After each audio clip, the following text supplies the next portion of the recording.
Bonjour à chacun, bonjour à chacune.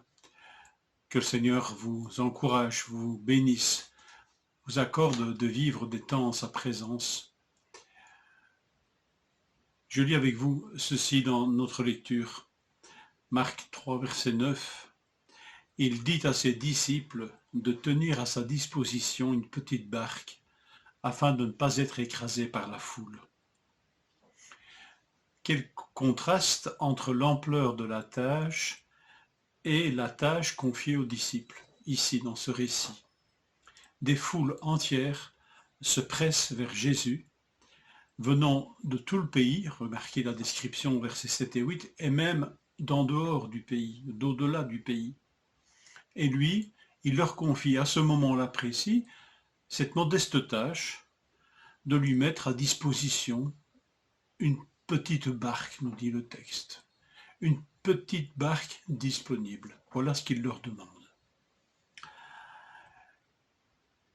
Cela souligne combien, jusqu'à ce moment, et cela va encore suivre dans le récit de l'évangile de Marc, l'essentiel de la tâche des disciples est de suivre Jésus, de l'écouter, de l'entendre, de le voir, de l'accompagner.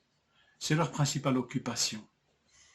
Jusqu'à maintenant, on n'a pas encore vu de grandes tâches qui leur sont confiées, et la modestie de celle-ci qui leur est confiée vient contraster avec cette ampleur des besoins de la tâche.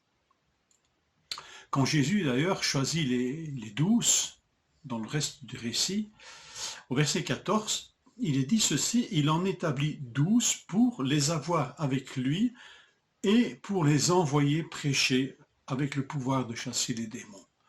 Envoyer va donner le mot apôtre. Mais ici, le titre d'apôtre n'est pas utilisé. Mais remarquez que le premier but de l'appel est de les avoir avec lui.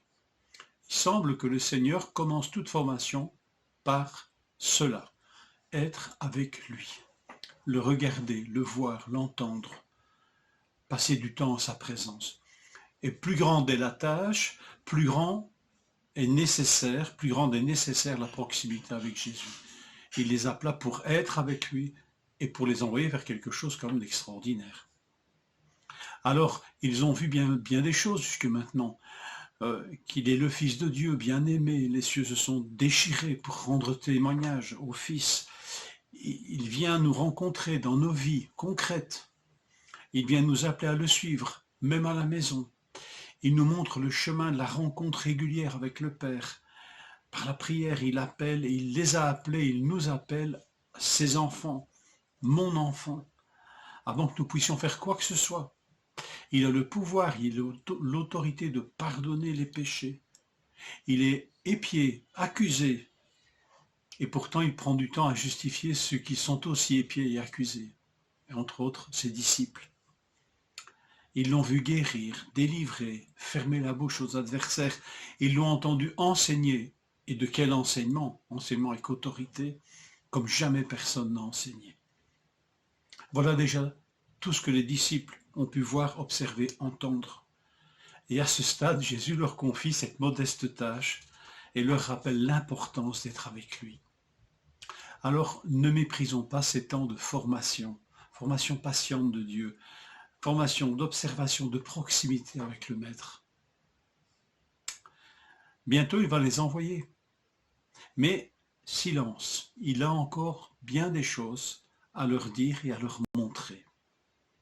Alors, soyons à sa disposition, comme cette petite barque dont Jésus demandait une seule chose, c'est qu'elle soit disponible. Qu'il en soit ainsi pour chacun de nous, soyons disponibles pour son enseignement, pour ces temps qu'il veut passer avec nous. Je vous souhaite une bonne journée de disponibilité pour sa présence, à sa présence.